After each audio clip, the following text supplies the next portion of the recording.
Hi folks, welcome back to the Model 3 Man channel. This is the second year anniversary of Red Dragon turned 2. A lot of you have asked me, how does it feel today after the initial love affair is over, after that first romantic flush is gone? Is the honeymoon over? Is another way of asking that question. I'm going to talk about 10 things that mean a lot to me now. These things matter. They make this car special. They're the reason why I can promise you I've never ever owned a car like this. I've never ever enjoyed a car as much as this. So let's get back in the studio. It's hot out here. Get back in the studio and I'm going to work through that list.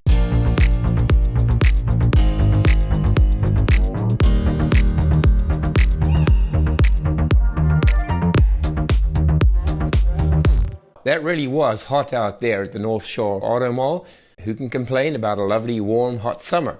Just before I begin, I want to thank each of you that wrote in on my last upload where I was musing about whether it was time to stop the channel or to continue it. You were so uniformly in support of me continuing, and I loved it because I want to continue. I feel the channel has value.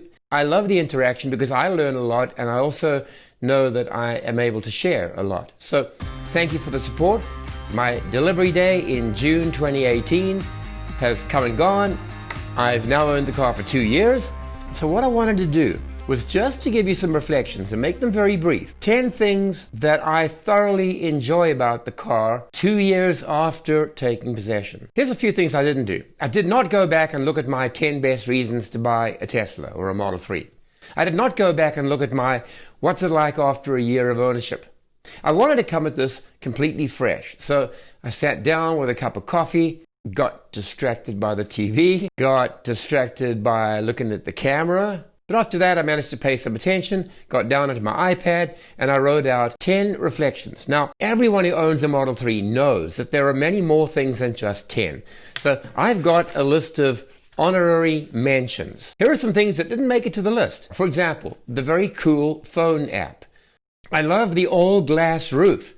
When you're sitting in that car and above you is open sky, it's a wonderfully open and liberating feeling. The styling. I never ever fail to look around me on the road around, notice Model 3s, and I don't think, wow, that looks good. There's a kind of a timeless styling it has. It feels like a contemporary design, and I love it. Also, the PPF. Folks, if you're getting a new car, a new Tesla, get it wrapped with protective paint film. Even if you can't afford to do the whole car, which was my situation, I'm still sorry about that. I wish I could have done the entire car. But if you cannot, at least get that full frontal and perhaps the rocker panels. You've no idea how much it preserves the paint, the appearance, the ease of wash, a whole lot of other factors. So the wrap. Let's get to the 10. I don't have them in a particular order, excepting that I have kind of left the best, the more important, till the end. Driver profiles. These give you the ability to save a variety of settings. Now in the beginning it used to just be rear view mirrors, it used to be steering wheel position, it used to be all 12 various controls on your seat. But since that time, a lot of settings in the media center have given us the ability to save them automatically into our profile. I've got an episode up that shows you exactly what gets saved into the profile. But just that ability for me to walk to the front of the car, step in the driver's side, the car recognizes my phone, and everything moves to the position and the settings that I am comfortable with. That's just a great, great feature. That's number 10. Down to number 9. The comfort. I'm talking about the seating comfort. The ergonomic position, the way that I can adjust the seat to make it so comfortable that on a long trip, I never really feel a need to stand. I've honestly never had a car before where the seating is so comfortable that I've got nothing to criticize. Everyone loves the seats in the Model 3, particularly the seats that came after VIN number 10,000, I think it was. They made a change. And mine is 29,000, and the seats are absolutely wonderful. So that's number 9. Number 8, the absolute lack of clutter. No dials, no dashboard buttons, knobs, wheels. binnacles, all the stuff that clutters up every other car, every other truck, every other vehicle that we drive. And the Model 3, nothing, excepting that all the controls are on the media center. And you know, for many people in the early days, it was a big, big turnoff. Whoa, I've got to look at the screen. I've got to find something and touch it with my finger. Well, there are many uploads that I've done over the past 2 years that talk about the way that you can use voice control, substitute it, the way that they've moved everything conveniently to the left-hand side of the panel for those of us in North America. Everything is easy to see, easy to reach. The voice controls get better all the time. The lack of clutter makes it feel like a clean, wonderful space to be in. We relax. There's very little that you have to look for on your touch screen, and the rest of it is easy to access. Number 7, over-the-air updates. Folks, I cannot tell you how many times I've had a software update over the air over the last 2 years. I'm not lying, it's probably 20 at least. And the number of features and improvements and extra capabilities that the car has suddenly developed that it did not have. Let me just list a few things that came via over-the-air updates. Shorter braking distance, more power, more range, an entertainment menu including Netflix and Hulu and YouTube, the game of chess and a whole lot of other games. I don't care about the others, I love chess. Features such as Autopilot, Summon, filtering of your supercharging locations to find the ones that work most quickly. Logically rearranging the objects on the screen so that they were more driver friendly. Dash cam mode, sentry mode, side cameras now being included in the rear view mirror view. Ability to view your dash cam and your sentry footage in the car without having to take out the flash drive. I'm going to stop there because there's so many. All of that is free. I know we have to pay for Autopilot, and we've done a bit of complaining about that in the past, but everything else comes free and is improved with each update. So can you imagine any other car being able to match Elon on that score? So I'm totally in love with that feature in the Tesla. Number 6, ease of charging when on the road. Just the ability to tap on the little charge symbol on your touch screen, have the nearest supercharging stations listed for you, the ability to have the car precondition the battery so that by the time it gets there, it can charge the fastest that is possible under those surrounding weather conditions. The ability for the car just to instantly navigate straight to it. The ability to see how many people are charging there, to see how busy a given station is, and if it's too busy, to be able to route to somewhere else. Charging on the road with a Tesla is an absolute breeze. And I can speak from experience. I have a Nissan Leaf. It's now 8.5 years old. I cannot tell you the endless frustration arriving at a fast charger to find that somebody's plugged in already and somebody else is waiting and I don't have enough battery left to be able to get to somewhere else. It was absolutely crazy. And Tesla, well, every supercharging location that you go to has from 8, 10, 12, 16, 20, even more individual charging stations. So that's just absolutely wonderful. Down to number 5, the best music in any car that I've driven. Now, disclaimer, I do have the premium updates, and that gives you a subwoofer. It gives you 2 tweeters that give the kind of surround sound effect. I think I've uploaded at least 2 episodes that deal with music, and you can find them in the description below. But what a pleasure to sit in the car and have music of that caliber, that quality, playing back to you as you drive. I've never enjoyed my in-car music experience as much as I have with the Model 3. So there's one great reason to love this car. Number 4, the beautiful, quiet, effortless power when you flatten your foot on the accelerator pedal. Now, I'm not talking about dangerous driving here. I'm just saying that when the road is open and you have a need to accelerate. Goodbye!